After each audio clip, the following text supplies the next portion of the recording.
Buenos días a todos, continuando con la exposición de los temas que integran el programa de oposiciones a los cuerpos de administración de justicia. Vamos a tratar en la presente entrega de los denominados procedimientos de jurisdicción voluntaria. Antes de llegar a estos procedimientos de jurisdicción voluntaria, recordamos que el repaso que hemos hecho de los temas de la Ley de Enjuiciamiento Civil comprendía diversas partes.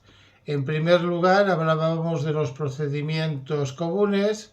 En segundo lugar, hablábamos de los procedimientos declarativos, diferenciando entre el juicio ordinario y el juicio verbal.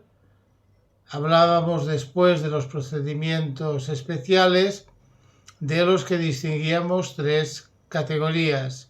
En primer lugar, la categoría integrada por los procedimientos especiales dedicados a la división judicial de patrimonios, la división de la herencia, la liquidación de la sociedad de gananciales. En segundo lugar, ese tipo de procedimientos especiales que tienen más que ver con el procedimiento ejecutivo que con el declarativo. De hecho, son procedimientos ejecutivos el procedimiento monitorio y el juicio cambiario.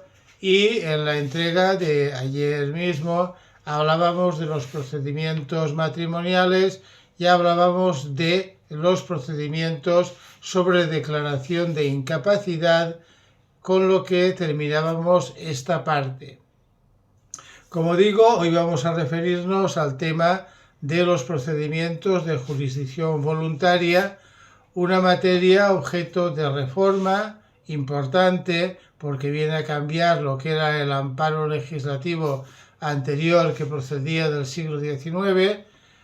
Es la Ley 15/2015 de jurisdicción voluntaria, la cual regula estos expedientes que requieren intervención judicial o de letrado de la Administración de Justicia, antes secretario judicial, en materias exclusivamente civiles o mercantiles.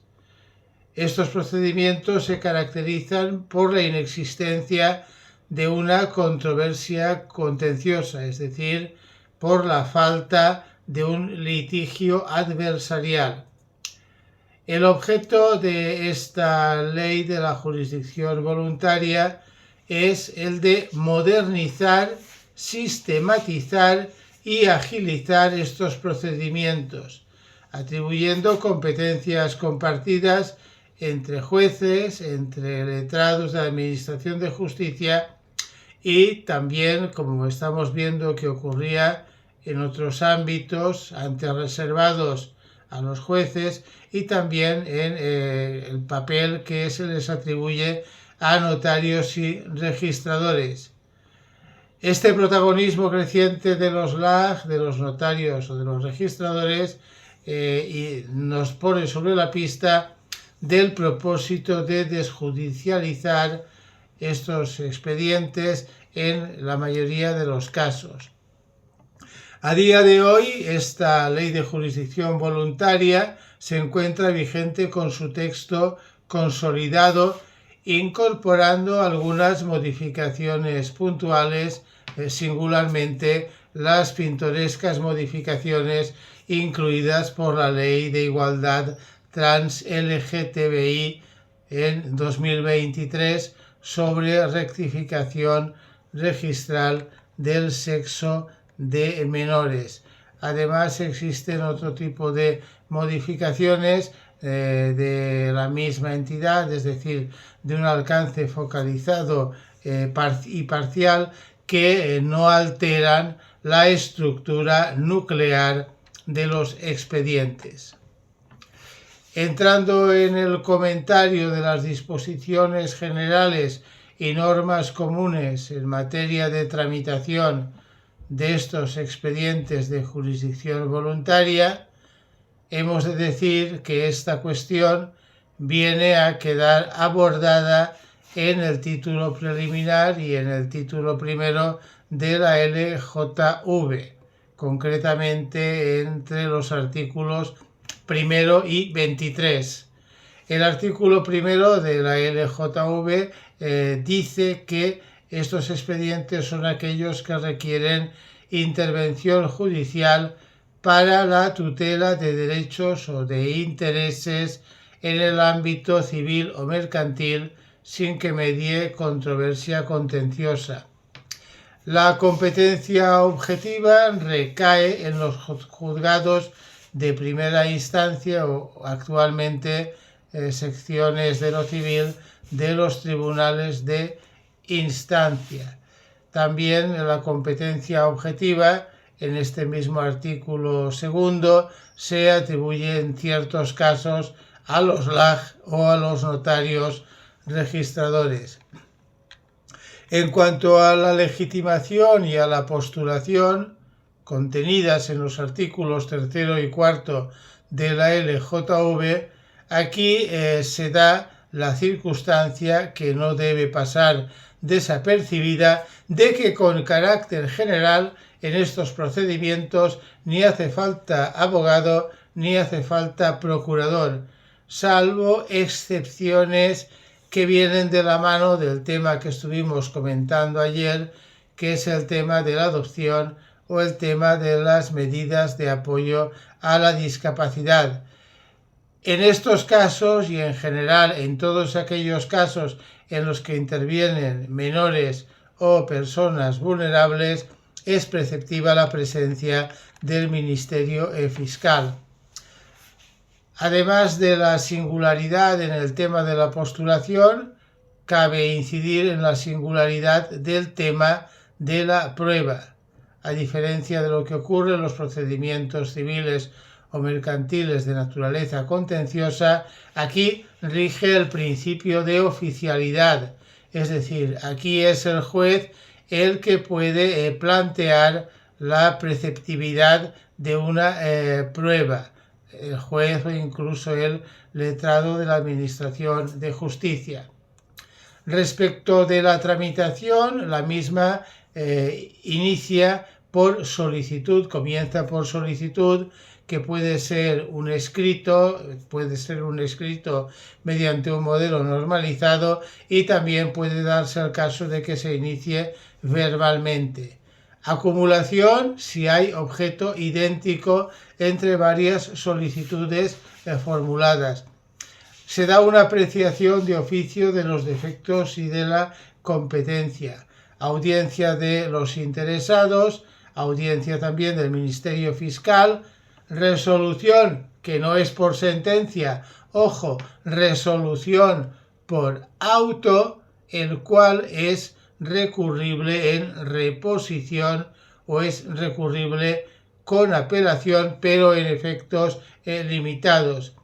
La ejecución, según los términos contenidos en la Ley de Enjuiciamiento Civil, y finalmente, si afecta a cuestiones registrales, del derecho del registro civil o incluso del registro de la propiedad, se procede a la práctica de estas inscripciones. Los principios que rigen la tramitación de estos expedientes son principios congruentes con la naturaleza de los mismos. Preferentemente tienen carácter oral, celeridad, economía procesal, publicidad limitada, etc. Luego viene toda la retahíla de expedientes de jurisdicción voluntaria a las que nos vamos a referir de una manera sucinta.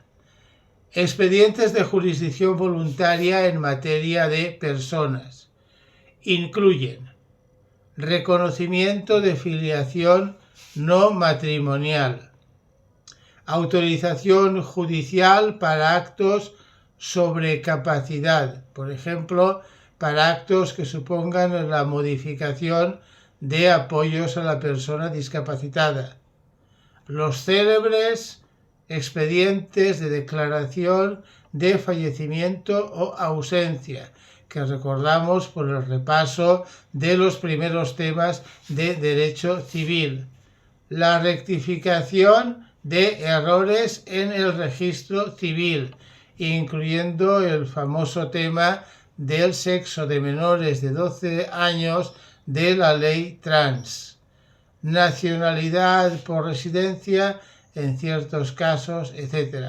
La tramitación es idéntica al procedimiento que hemos descrito con carácter general hace unos instantes, y aquí en la mayoría de los casos será necesaria la intervención del Ministerio Fiscal.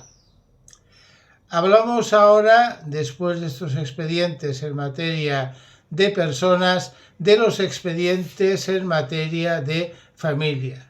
Los expedientes en materia de familia tienen que ver con dos historias. La primera historia con la que tienen que ver es con el tema del matrimonio, la segunda con el tema de la emancipación o habilitación de edad.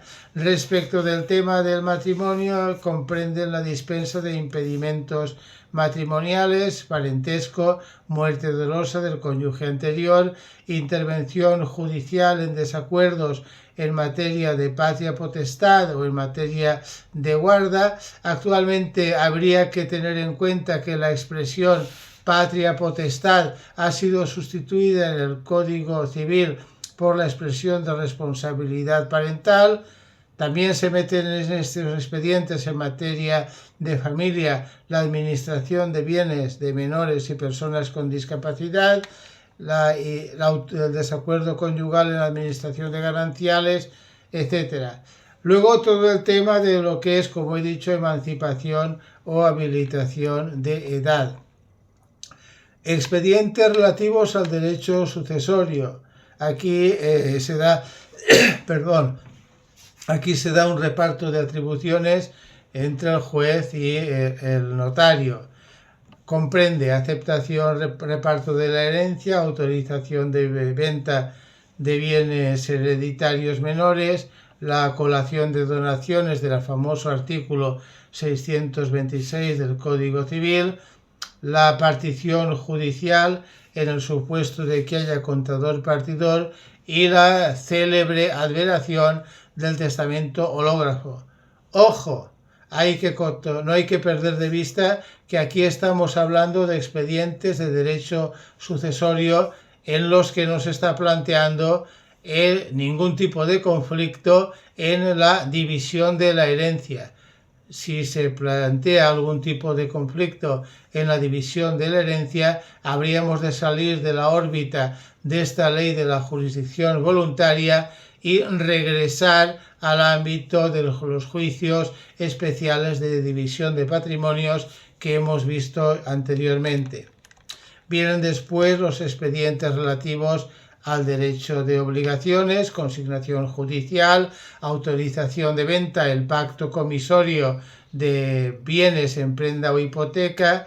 Después vienen los expedientes relativos a los derechos reales, los expedientes de subastas voluntarias, los expedientes en materia mercantil, cuestiones todas ellas muy focalizadas en puntos concretos que sin ausencia de controversia, quiero decir, remite el Código Civil a una resolución judicial.